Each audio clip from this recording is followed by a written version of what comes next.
ladies and gentlemen, and welcome back to World of Tanks with Evening 237.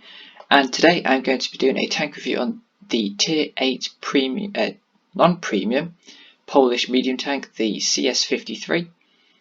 My opinion, pretty decent tank, a very solid tank at Tier 8. I've been enjoying it a lot in the 25 games I've spent grinding it up to the Tier 9. I'm going to be comparing it to the CS-52 list, which is the premium Tier 8 Polish medium tank. Obvious comparison there.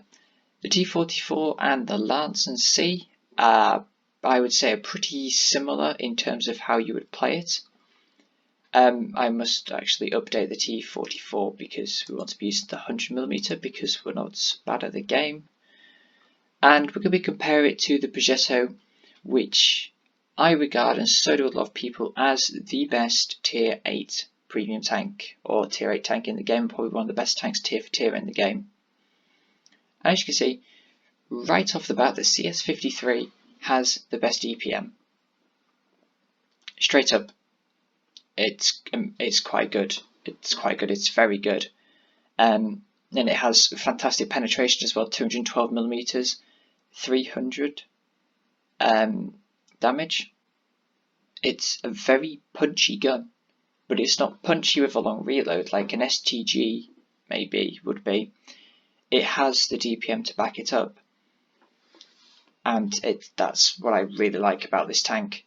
It doesn't have as much damage as the CS-52, but that uses a 105mm gun, and this is something that should be taken into account. 100mm has more overmatch, has a better chance of overmatching stuff than, say, the Progetto's gun would. That's probably a really complicated way of explaining it. Take the Swedish tank destroyers. The Stridsvagn 103B, the Tier 10 has 40mm of armour, but it's angled back at 70 degrees. 70 degrees is classed as an auto ricochet point. Anything that's more acute than that in terms of angling along a 180 degree surface will cause an auto ricochet unless the gun overmatches it. Now, overmatch works by the caliber of the gun you are firing, or the caliber of the shell you're firing rather, has to be 3 times higher than the armor. So Stridsvagn 103B, the shell you have to fire at that has to be 120.1mm in diameter to overmatch that tank and be able to penetrate it. So the British guns, the 120mm, will not be able to go through the front of an STRV. However, the Soviet 122mm would. And this is important to note. The Progetto, whilst it may be one of the best tanks, can't go through some Swedish tank destroyers with only 90mm in caliber, but the CS-53 might, and the CS-52 list and this Lansen having the highest will go through them. But that's not really relevant because the CS-53 gets fantastic heat rounds as standard. I think they're 290 or close, 290mm of penetration on its heat rounds. They're incredible. You know, that's close to Tier 9 and Tier 10 medium tank standards on a Tier 8 Tier 8 medium tank. Low damage potential though, only 12,000, so it's higher than the Progetto, but you know, it could be worse. It doesn't carry that many rounds of ammunition, so maybe only take 3 to 4 high explosive rounds, if any. Gun handling wise, it's pretty shocking. It's similar to that of the Lansen. 2.4 seconds aiming time, worse than everything else. Accuracy, worse than everything else. So watch out for that. Its dispersion as well is worse than everything else. 8 degrees gun depression is respectable. Better than the CS-52, but worse than the Lansen and the Progetto. So maybe improved rotation mechanism would be good for it. But if you can live with it, then yeah, that's fine. Don't use a gun laying drive. They're probably one of the most outdated bits of equipment you could use. Speed-wise, 50 kilometers an hour. Slower than what you'll be used to with the CS-54 at tier 7, but still pretty decent with a turbocharger, which I highly recommend you use on this tank. You will be able to get up to 55 kilometers an hour top speed limit. Very good. Engine power, very high too. A good power to weight ratio. Actually, the lowest power to weight ratio, because it's quite a heavy boy. It's got pretty poor terrain resistances as well. So it's a quite sluggish tank, which again is another trait of the polished mediums until you get to tier 10. Armor wise, now this is the main point. I've heard a lot of people mention this. You look at some of the Polish tanks, and the way they look Russian, and you expect to have to load gold or to properly aim to go through them because of the way they look. Don't be fooled by that. This tank has pretty much no armor. Now it's got very good side armor, 60mm on the hull and 80mm at the, on the front, 60 at the sides. So it can bounce some stuff, but the Liss is much more armoured than that. The T-44 is even more armoured than that. So I don't expect to be bouncing much in this tank. Especially that turret, 130mm. It's going to get penetrated pretty much all the time. Standard 1300 health. Poor camo rating. Good view range, 380 meters at tier 8, very respectable, not as good as the Progetto, but you know how broken the Progetto is. The only downside to the tank really for a free-to-play player is the ammunition costs quite a bit.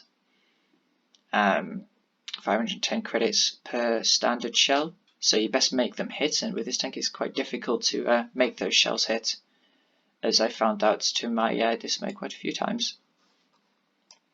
So looking at the armor, you look at it like this, and if you look at the visual model, actually, so you get a good representation. It does look quite Soviet in the way it looks like.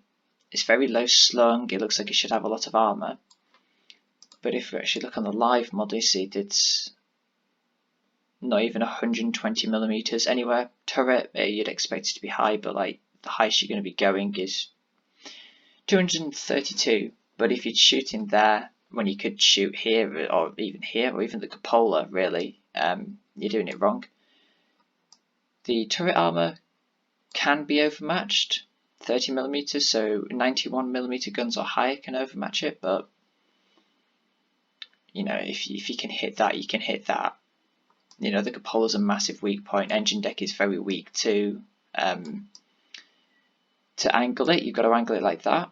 That gets you an auto ricochet, but you know, they'll just shoot your turret. Using 8 degrees of gun depression, you can actually get away with occasional bounces if you juke backwards and forwards a bit, like you were pushing 170 there, and then further go out it's getting towards 200s, so tier 8s won't be able to pen you with standard. But then again, at that angle, like they can just go through your track here, or they can just shoot you in the turret, or they shoot in the cupola or the lower plate.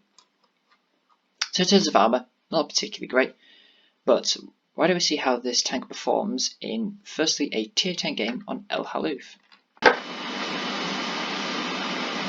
So here we are loading into the tier 10 game on El Haluf, and whilst we're loading in, how would I set up the CS-53, sorry.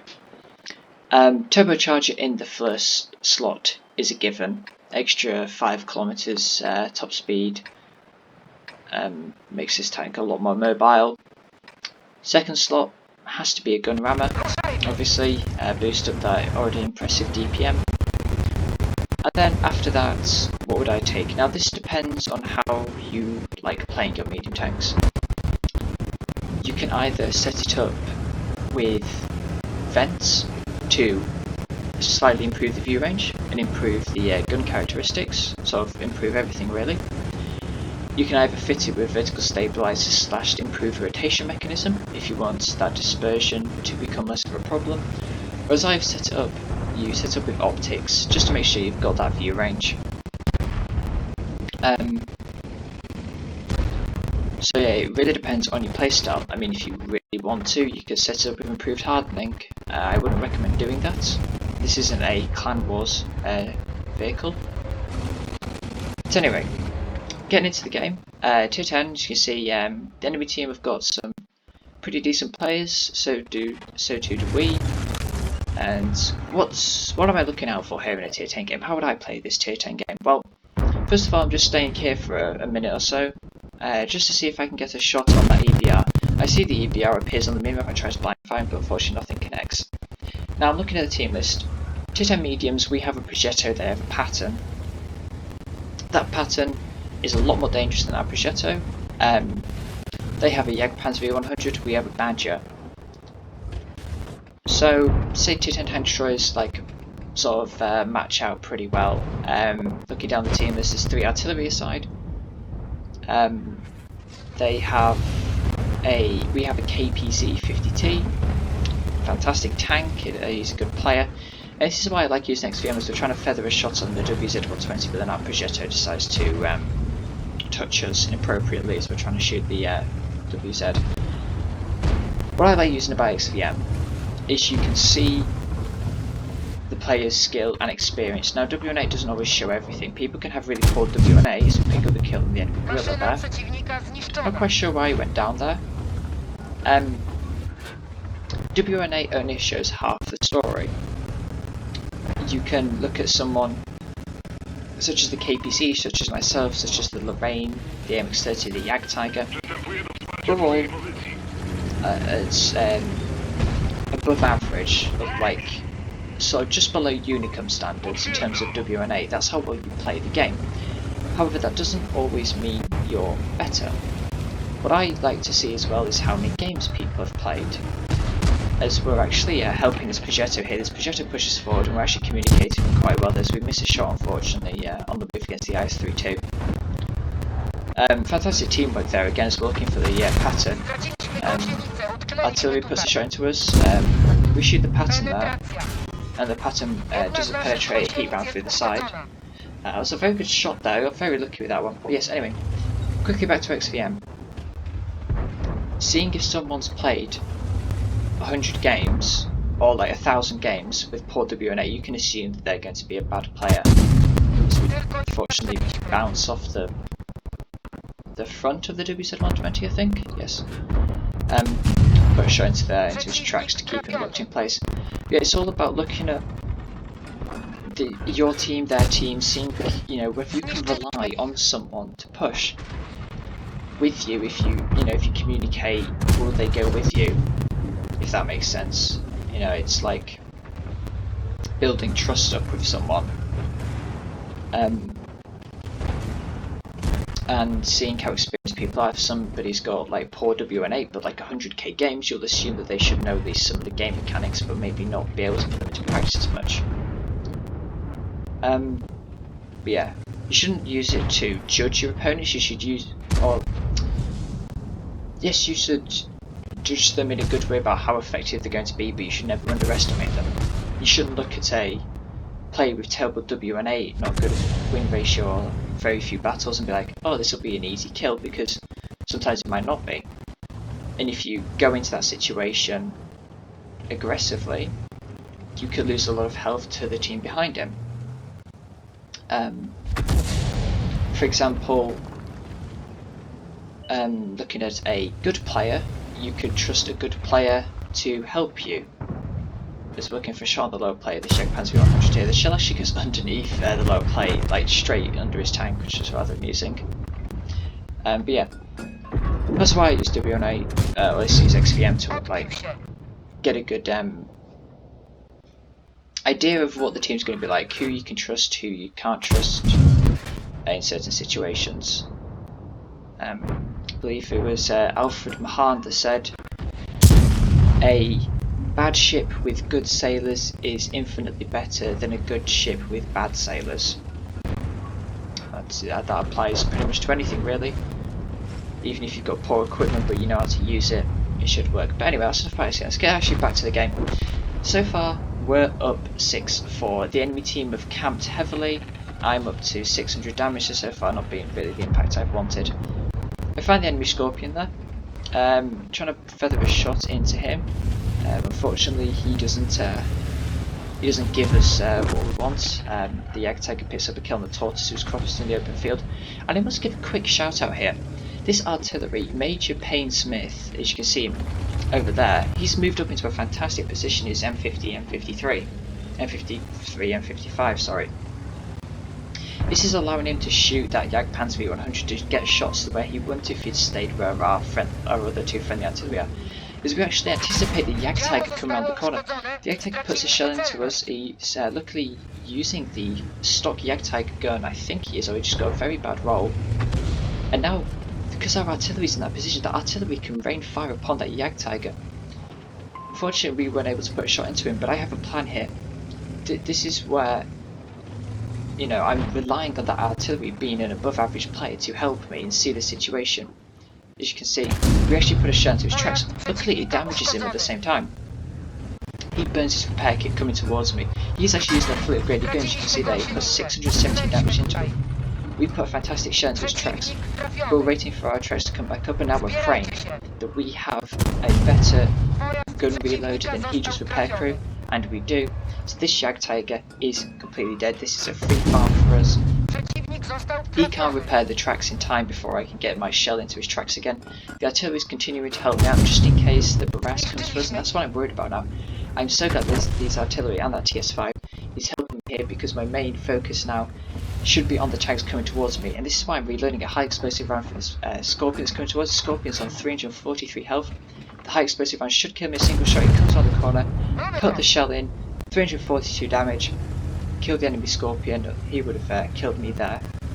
That would have been the end of our round. That puts us up to 2.1k damage. Fantastic use of ammunition there by me, realising that 410 alpha damage on those high explosive rounds would be key to killing the enemy Scorpion and allowing us to survive this battle.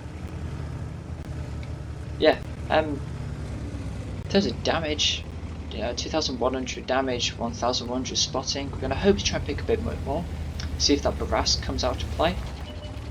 Which he actually is, so we're going to try and get up this hill a bit quickly. He loses 410 health to, I believe this is just fighting a swan on our team. He comes around the corner.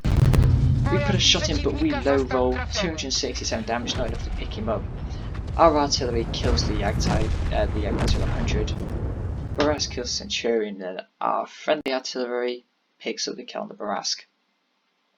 That's fantastic teamwork there. For our team to actually come together, the good players that realised that the artillery on our team, the Stritzwagen, the TS-5, to actually look at the situation and realise we can take so much map control. It was like a skirmish or a clan wars. We all came together, we all understood the situation, the artillery moving. Massive shout out to that artillery over there. You know, him being in that position allowed me to actually kill that Jagdtiger, because I'm 100% certain that if that Jagdtiger ran lost that 460 hit points to that artillery, he would have survived for a couple of seconds longer and that Scorpion would have come around and killed me. I would have maybe killed the Scorpion if I'd have rolled high, although the high explosive round, but then the Jagdtiger would have got his tracks back up and potentially killed me. So yeah, the artillery, fantastic teamwork there, overall fantastic teamwork and fantastic team play, showing that this tank can perform very well in a tier 10 game with that DPM, with that penetration on both his standard and premium rounds.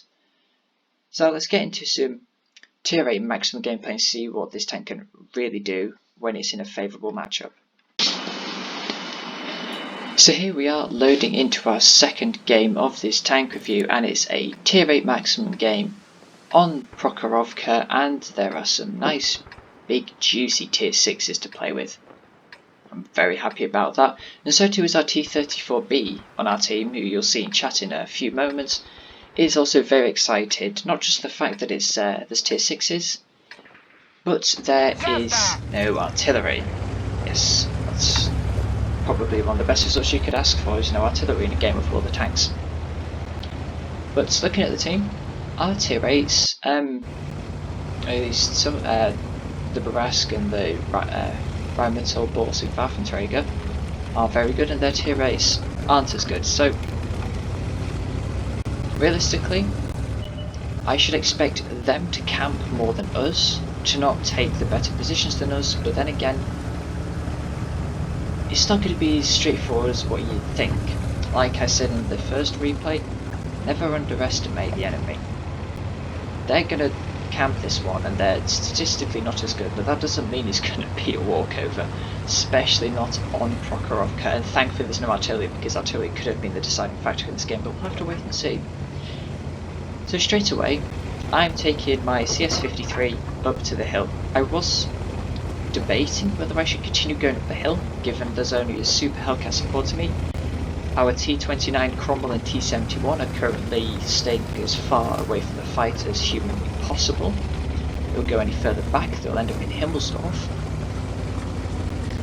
So I take the hill, and I've been very cautious here. They have a Carnarvon Action X that hasn't been spotted, and they have a Progetto that hasn't been spotted. I was looking at the Progetto and I was thinking, he's my counterpart here. He's not as good as me, so I should expect he should be making more mistakes than me. So I've got to lure him out. I can't go into him. I have to make him come to me, and if he's a worse player, he might not understand the crossfire that me, this T-34 have, so on and so forth. But, you know, for all I know, he could actually have really good knowledge of the game and understand. Like I said, don't underestimate them. And I can be very cautious here. I don't know what's on the other side of that ridge. I'm poking up and I'm not getting spotted, but I'm not relying on that. They could be tanks parked in that bush opposite me there. There could be a whole host of tanks. I could go over that ridge and there could be the rest of the enemy team there for all I know. This is actually rather annoying the T-34 on my team, because he's currently getting farmed in the side. He's lost 500 hit points to that 40 TP. So I'm going to pull back behind the bush, use the double bush mechanic, or use the bush mechanics. We try and find a shot, but we ricochet off him, so a bit unfortunate there. But anyway, whilst this T-34 is having an absolute ranting chat at me, because it's odd, because I'm sat here and I'm not, like, I'm gonna respond to him. I'm gonna tell him, like, tell me what's there, tell me what you've been shot by, and I'll go up. If he's been shot if he's been shot 3 times in a row and has bounced or like taken 240 damage, the Progetto is gonna be there. I'm not gonna go over that. It's a Progetto and a 40 TP. It's just not happening.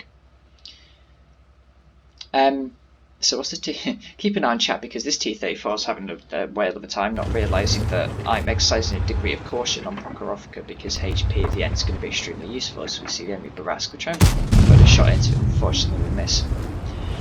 That T-34 is proceeding now to lose even more health. I'm going back to my point. The T-71, T-29 and Cromwell on our team have struggled to find the W key. Most of the time when somebody's playing bad or not in the position you want them to be in, they will have struggled to find the W key. This T-34 is actually struggling to find the S key to go backwards. you would think, right? You would think he's sat there, he's excited about this tier 6 game, you know, he's excited that there's no artillery. But if you're getting shot, as we put a fantastic shot into the end of the game, it's 1357. You'd think if you're losing that amount of health, you're losing, at least taking a shot every single time you go up, you would go back, or maybe not poke. I don't know, maybe I'm overthinking this too much. But as you see, I'm replying to him and I'm saying to him, what is over there? Tell me and then I'll go.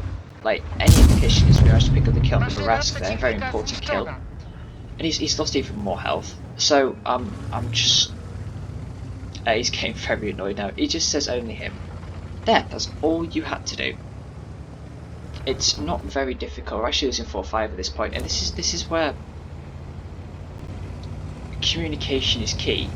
Because now I know that it's only the 40 TP and a Jagdpanzer 4 over there. There's also an enemy 88 camping base, but you see the 40 TP appears. The poor gun handling in this situation is going to be an absolute nightmare for me. Its 40 TP is going to give me a really difficult time, I think, since we take a shot from the 88, this camping base. But, you know, that T-34, you know, he takes 1 or 2 shots. Something must click inside his brain that says, you know, I can't go and, you know, I can't peek anymore because I'm just going to lose health over and over again. So we pick up a kill on that 40 TP. See, I don't think what this person would realise is that from this position here, where he was, where I'm drawing now, you're going to get crossfired from here, obviously. From the position I was in, I'm going to get crossfired from the middle. This entire area, this little box here, or like solid box, this box here, is a big crossfire situation. I push over into here, I don't know what's there. Tanks from the base can shoot me here. They've got the advantage of seeing me first, putting a shot in. It's just annoying. And the T-34 didn't really understand that, and that's why he's getting really salty chat.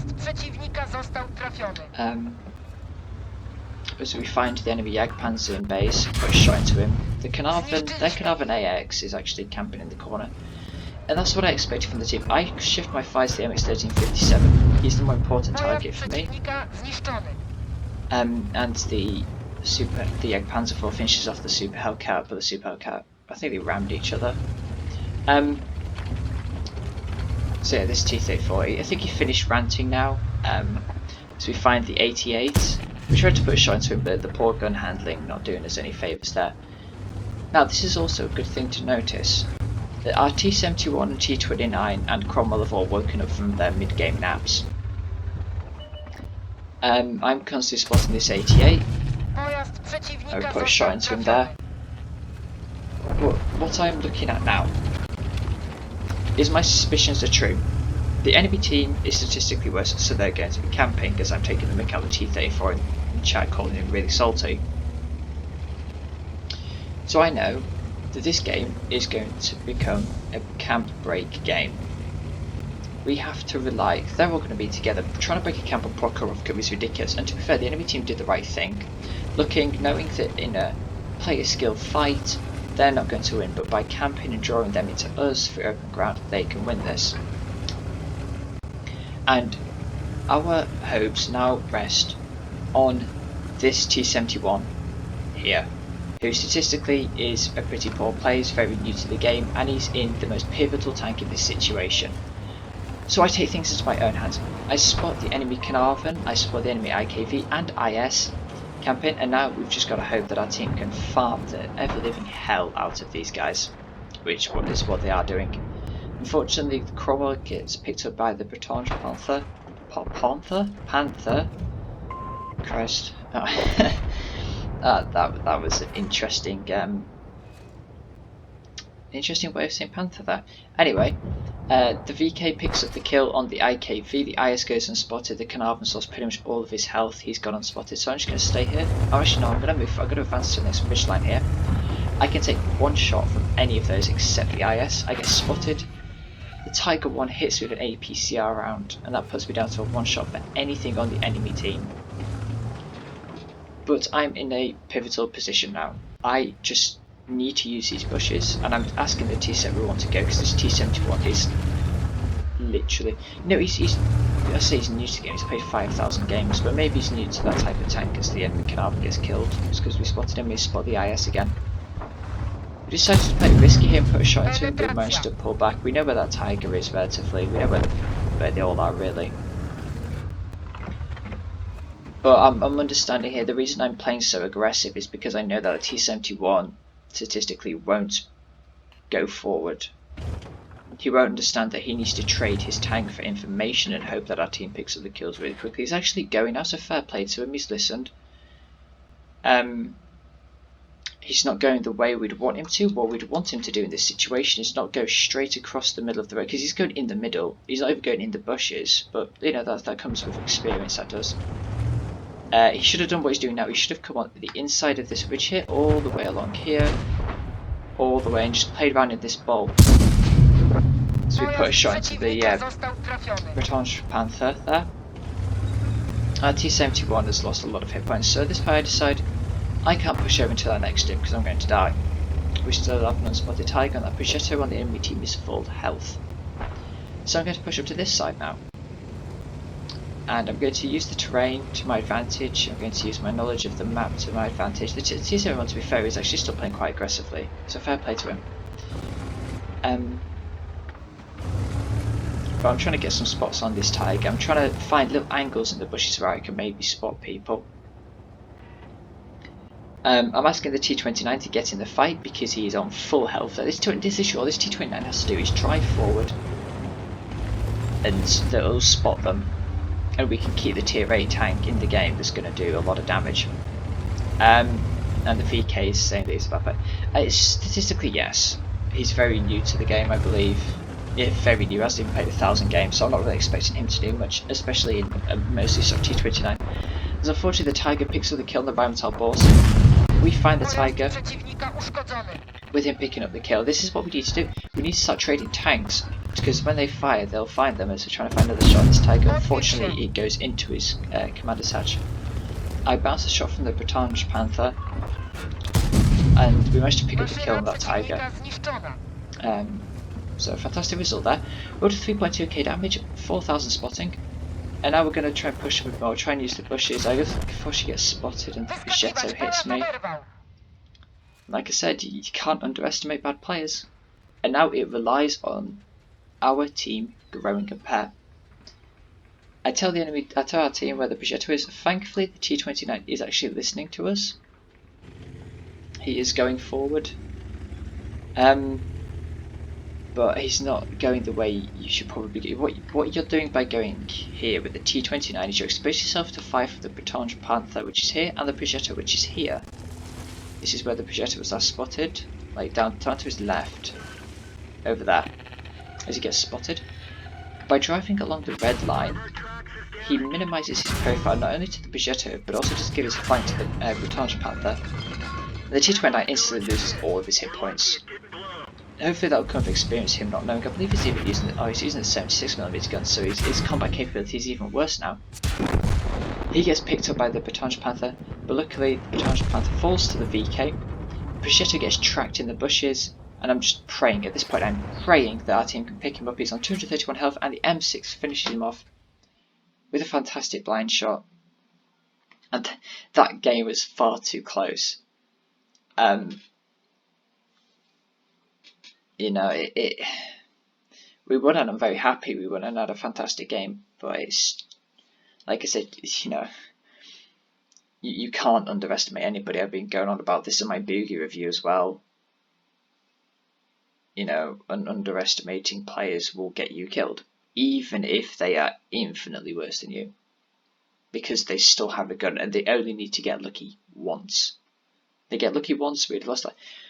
If I hadn't bounced that shot from that Jagdpanzer IV, I'd have died and we'd have probably ended up losing this.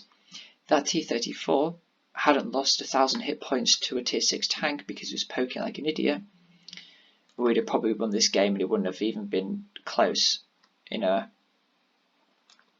if this T-29 had gone along the red line, it probably wouldn't have been as close, because if we look here, M6 1 shot, T-71 1 shot, VK 2 shot. Not a favourable position for our team to be in. Anyway, we won. Let's move into the third and final game, which will be on Redshire. So, after a couple of difficult games, let's have a nice, fun, damage farming fest on Redshire. Tier 8 maximum game, bunch of mediums, bunch of heavies, bunch of tank destroyers. Pretty bog standard. Where are we going to go? We don't really want to go and fight over by the crashed airship, as there's a 7032 with Bizonte, Carnarvon, IS-3, VK that should potentially be over there. I think this is one of my first games actually in the CS-53s. I'm checking out the gun depression on the tank. This might even be my first game in the tank actually, I couldn't quite remember. I decide to start off by going to the mid-ridge. I realised that it starts on the south spawn. The light tank going spots over this road here, we can get fantastic shots from this ridge over. So that's what we're going to do. And as you can see, straight off the bat, an IS-3 appears, so we're going to aim a shot towards him. See if we can make it connect. And we do 330 damage. And this tank is fantastic for sniping. because of its penetration, and its alpha damage. Sniping, you want alpha damage, in my opinion, because you're taking away a big chunk of hit points before the enemy tank can get into the fight. Unfortunately, Labizonte, a very good move there. He actually angles the turret towards where he thinks the shots will be coming from, so he managed to keep all of his hit points intact. Enemy Ferdinand appears, trying to feather a shot on him, but unfortunately he's behind a bridge. We put a fantastic shot there into the Indian Panzer, and we're going to see if we can feather a shot at the 7032. There we go. See, that is an absolute, it's a proper death cross trying to go across that gap with that 7032 is, because you lose so much health if your team is paying attention. And going back here, I feel, in my opinion, a tank like the E25 in terms of effective sniping is not good, but a tank like, say, the Jagdpanther with the 105mm gun is good at sniping, because it's got big damage, and when the enemy gets closer it can rely on that big damage to finish off tanks, if that makes sense. Like sniping, you want to be taking off a big chunk of hit points, so that eases up the pressure on your allies and potentially you late game. Anyway, we noticed that the Carnarvon, who recently perished, was trying to cross through the castle. You see an LT appears, we put a shot to him, but he takes we take one in return, rather, as we're trying to angle now to push onto this other LT-432. We're using this rock here to shield ourselves from any tanks that are in here, give ourselves good angles of fire and spot anything going down there. And so far at this point the situation is looking pretty dire on this flank, as the majority of our team have gone to the 9-0 line. Realising this, I decided to bug out of here as quickly as possible. Theoretically speaking, we're going to lose this flank as the TVP appears. Put a fantastic shot in on the move for 280 damage. And now I'm going to try and get to the front. I'm going to try and support this environmental Ballistic Waffenträger as the enemy LT puts a shot into us. We're trying to get into this river here to get into the low ground, and then we can work our way along the red line. What I'm doing here is I'm extending the arc of fire that our team has. If I just stay in that position, we have an arc here and like an arc here. We don't need 4 guns in this position, so what I'm basically doing now is extending the arc along here and along here. And this SU-130 is actually paying attention to it. He's a very good player, as he knows he should be going towards the Ballistic and staying there to get more angles of fire. So we're going to go over here. It's actually currently 6-2. We've absolutely blitzed through the 9-0 line, and we've sort of encircled the enemy one half. The LT-432 appears. We put a shot in. I actually decided to move forward because staying in that actually it's a bad play to move forward, because you see we actually lose nearly 300 health for that. Actually nearly 400 health for that. But if we stayed in that position, the LT was trapped in this dip. But we're pushing out, we expose ourselves to the TVP and potentially the VK at the back. Excuse me. Now, by taking this position, this gives us opportunity. We could potentially push up the 1 line, and we can also snipe. I'm reloading the fantastic heat rounds. It's like first time I'm actually going to be firing heat rounds to some effect, I believe, in this video. Saving them for this enemy VK here. Trying to feather out a shot at him. Enemy LT actually appears, and we shift our fire instantly to him. This guy is key. Redshire is a massive spotting, camping map if played right. By picking up the kill on him, this gives us free reign up the 1 line without being spotted, or at least being spotted at the very last moment. I'm reloading a standard round here, as we're going to be having the rear with all of the enemy tanks. And we're up to 2,500 damage. This game is pretty much won at this point, unless we basically go in and don't shoot them. The entire enemy team is sort of cut off in one side. I'm getting a flank on these guys here, so we're trying to use the bushes to feather a shot on the T-34-2. It's not completely over. They still do have a couple of good crossfires, but they've only got 5 tanks left. We've got double the amount of tanks compared to them. So trying to put a shot into this T-34-2. Fortunately, a bit of a poor shot there. We do actually miss it. But these guys are trapped in here now. We use our fantastic gun depression to put a shot into the T-34-2. and we're not going to be reloading a heat round. I'm going to shoot the VK, prioritise the lower health targets first. Now I'm going to shoot the T-34 because I expect well, yeah, we managed to pick him up. I expected the VK to survive long because we could have maybe picked him up later. So anyway, the VK dies, and now we just got to push into a G-Saw and an Indian Panzer. Now unless we let the G-Saw get off 2 clips, we're pretty much dead. That 53 TP actually falls to the G-Saw, but we know he's out 2 shots, he has 2 left. I'd expect that G-Saw to probably go for a reload and hope that nobody comes for him. That's what we've got to do. We've got to make sure he can't get reloads off.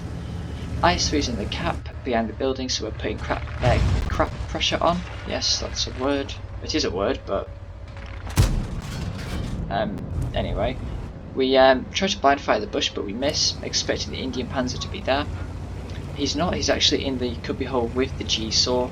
So what we're doing is we're just clearing corners at this point, trying to get a bit more extra damage in, but still not throw away our tank, just in the off chance that maybe we could lose this, but I really don't think so. We have a good crossfire setup if they try to push the IS-3. And we have a full Indian Panzer coming with us. And yeah, spoilers, we're going to win this game. Just pretty much a farm fest. G-Saw appears, we put 1 shot in. And now we're just going to be farming damage, really hoping we can maybe break the 4,000 damage barrier. Put a shot into the G-Saw, 3,927. And I think we'll reload in time. I decided to shoot the Indian Panzer to get as much damage as possible. And we get it, we kill him, but unfortunately we're not going to be able to reload in time to kill the G-Saw who lives. Pretty simple game, really. 7 minutes, 4,100 damage. I don't really think I could have done much more this game. I could have maybe got like another 900 damage out of it with some better RNG, but aside from that, just a very nice, happy game, very calm one as well to round off the video. So let's have a look at the post-game stats for all 3 of these games. So first game we had on El Haluf in tier 10. You see we did okay. We got a first class medal, overall 8,646 experience. Came top on our team, second on our team on experience, actually even 90, having a fantastic game. 1,048 base experience. Pretty simple, really. Look at that, 19 shots fired, 14 hits, 9 penetrations. It's this tank's accuracy for you, but we pick up a decent amount of credits too. Load of experience, and that's just to do with this tank, really. That's to do with the tanks, to do with the Christmas events, rather than once again reiterating what I said in my Boogie tank review. Christmas is the perfect time to grind stuff. I play this tank, I think, between 20 and 25 times. I've already got the tier 9. Yeah, nothing much we could have really done there, aside from maybe go to bed, since I started this game at 3:30. I don't think I did. I think it was 2:30, but then I guess it's to do with the clocks, maybe, because it's maybe a Russian or an American website, I'm not entirely sure. I wasn't staying until 3:30 playing the game, promise. Second game we got a ace tanker, high caliber, 4,700 spotting in the end, 3,400 damage. Fantastic game for any tier tank. And yeah, if we look down, where is the complainer? Only 1 shot of damage. I don't think much more needs to be said about that. Difficult game. That Tiger had a fantastic game, 3,391 damage. Unfortunately, our team, I mean, I broke that camp for them. I did more spotting than all of our light tanks, including the Barras combined, so I guess without me this game would have been a completely different story. The results, even removing that 21,000 credits, we still make a 26,000 credit profit. So I'm very happy with that. Again, 4,800 experience total. Then we move on to the Redshire game. My highest damage in this tank so far. Well, that is it, because I finished grinding it now. 4,100 damage.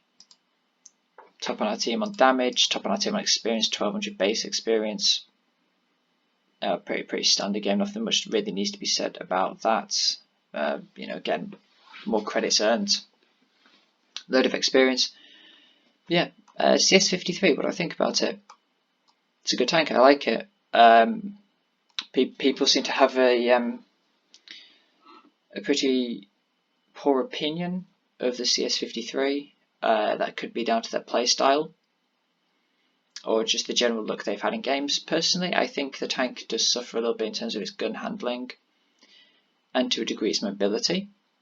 I will express that in these games I wasn't fully upgraded. I didn't have the tracks, the engine, or most importantly I didn't have the fully upgraded radio, because that extra 10 meters signal range was key to some of these games. That was sarcasm for those who didn't quite catch that. But it's still a good tank, and this I must actually stress this. Also remember, the Polish tanks have a unique benefit, and that benefit is they're very easy to grind. That's not to do with the tank themselves. Most of the time when you buy a new tank, if you want to even get the next gun or the next turret upgrade, you have to get the tracks. And it's such a pain. Like, I've stopped grinding my 257, mainly because I don't like it, but also because I can't be bothered wasting a bunch of money getting the tracks so I can get the better turret. But the Polish tanks, as far as I can remember, because I only clocked onto this at tier 8 with the CS-53, and it definitely works for the tier 9 tank too, the CS-59, you don't need the tracks. The weight limit of the tank, or in terms of the weight limit, is actually, it's got a big gap between the actual weight and the weight limit. So I can put on the fully upgraded turret, the fully upgraded gun, and all of the necessary equipment, and not have to get the tracks.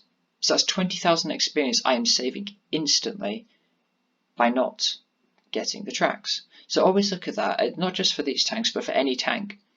Always check the weight limit.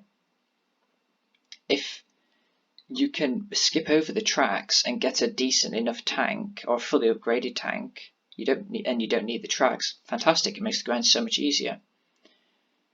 And also, a lot of people may overlook this. The enhanced suspension actually increases your total weight load. So if you're unable to get a gun or a certain turret or some equipment, maybe sacrifice one of the equipment slots to get enhanced suspension to increase the weight limit. But that's obviously up to you. Overall, CS-53, great tank at tier 8, really like it. Always remember to check the tank's upgrades in the game. The game has a fantastic way of checking it on the comparison section. So remember to do that, and please remember to like, share and subscribe if you want to see plenty more World of Tanks and F1 videos, and I'll see you all very soon.